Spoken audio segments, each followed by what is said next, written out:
PTI अॻवान शिबली फराज़ जी क़ौमी assembly जे speaker राजा परवेज़ अशरफ सां मुलाक़ात थी आहे। अहम ख़बर अवां सां शेयर कयूं पिया।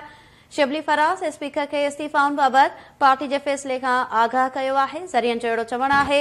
ज़रियनि मूजिबि पीटीआई एमएनएस जूं इस्तीफ़ाऊं हिक ई वक़्तु मंज़ूर कयूं वञनि। शिबली फराज़ अहिड़ी दरख़्वास्त कई आहे। जॾहिं त स्पीकर जवाब ॾिनो आहे त पीटीआई एमएनएस जूं इस्तीफ़ाऊं हिक ई वक़्तु मंज़ूर नथियूं करे सघजनि। राजा परवेज़ अशरफ जो चवणु आहे त पीटीआई जे इस्तीफ़ाउनि ते आइन ऐं कानून मूजिबि फ़ैसिलो कयो वेंदो। अहम ख़बर अवां सां शेयर कयूं पिया। पीटीआई अॻवान शिबली फराज़ जी क़ौमी असेंबली जे स्पीकर राजा परवेज़ अशरफ सां मुलाक़ात थी आहे। शिबली फराज़ स्पीकर के इस्तीफ़ाउनि बाबति पार्टी जे फ़ैसिले खां आगाह कयो।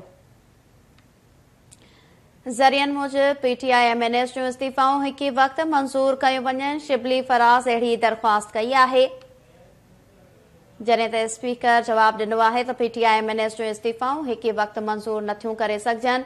पीटीआई जे इस्तीफ़ाउनि ते आइन ऐं कानून मूजिबि फ़ैसिलो कयो वेंदो।